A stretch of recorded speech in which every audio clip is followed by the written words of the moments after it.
Afin de se contaminer positivement, les membres et sympathisants du FIAD Porto Novo se sont retrouvés comme d'habitude ce mercredi 29 janvier 2025 à l'occasion de leur clinique de santé et de bien-être. Dirigée par le président Gustave Tolomin, au démarrage, l'hymne national et le credo ont été exécutés par tous sous la direction de l'ambassadeur François Dossoukoko et du coach Lydie Soudé. Feu de Laurent, ouais, enfant du Bénin debout. Je m'engage à regarder le côté ensoleillé de chaque chose and to turn my optimism into action. Ce moment solennel a laissé place au décret de bienvenue du coach Yaya Adiadi. En vous voyant devant moi ce soir, ici présent, j'ai compris que vous avez compris que vous devez remettre à niveau votre niveau vibratoire. Sur ce,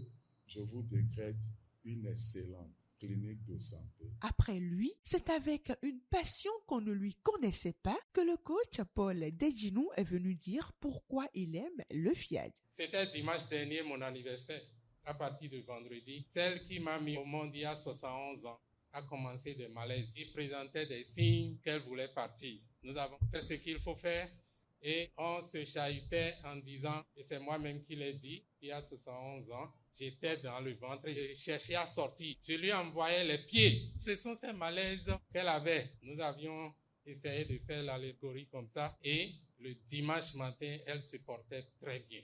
Vous voyez comment FIAD est beau. Parce que durant toute cette période, nous ne sommes pas alarmés. Nous avons essayé, chacun à son niveau, à continuer à programmer et à garder le calme serein. Et là, je dis que FIAD est bon. FIAD est merveilleux. À l'exhortation 1, le coach Alban Si Soumaro a fait un brillant partage sur les fréquences vibratoires. Tout ce qui nous arrive est étroitement lié à la fréquence qui gouverne notre vie. Si la santé n'est pas installée dans ma vie, cela veut dire que je ne vis pas la fréquence santé. Et pour m'accorder avec cette fréquence, je dois appliquer la thérapie de l'eau, manger 3 fois par jour, faire régulièrement la marche et adopter la zen attitude. Si tu manques d'argent, la fréquence richesse ne gouverne pas ta vie. Pour corriger cela, il faut appliquer les principes qui garantissent l'argent toujours et partout, à savoir se faire plaisir, être généreux, épargner et investir.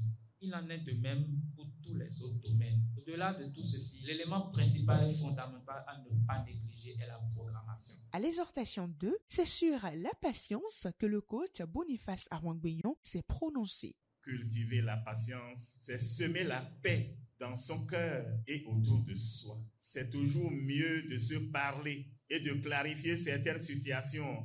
Plus tu sais qui tu es et ce que tu veux, moins tu laisses les choses se bouleverser. La patience et la tolérance sont la seule réponse aux problèmes de la vie. Pour parler de la puissance du pardon, thème de la semaine, il y avait le coach Emmanuel Dejinou. Écoutons un extrait de sa communication.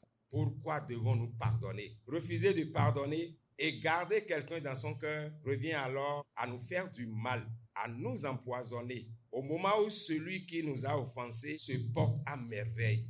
Quelle aberration! Le mal n'étant qu'un bien mal perçu, celui qui nous a offensés, pensant nous avoir fait du mal, n'a fait que nous faire découvrir un défaut en nous que nous devons chercher à corriger. Il faut même apprendre à pardonner avant même que la faute ne soit commise. Dans les Écritures, on dit par jour, tu dois pardonner 77 fois, 7 fois.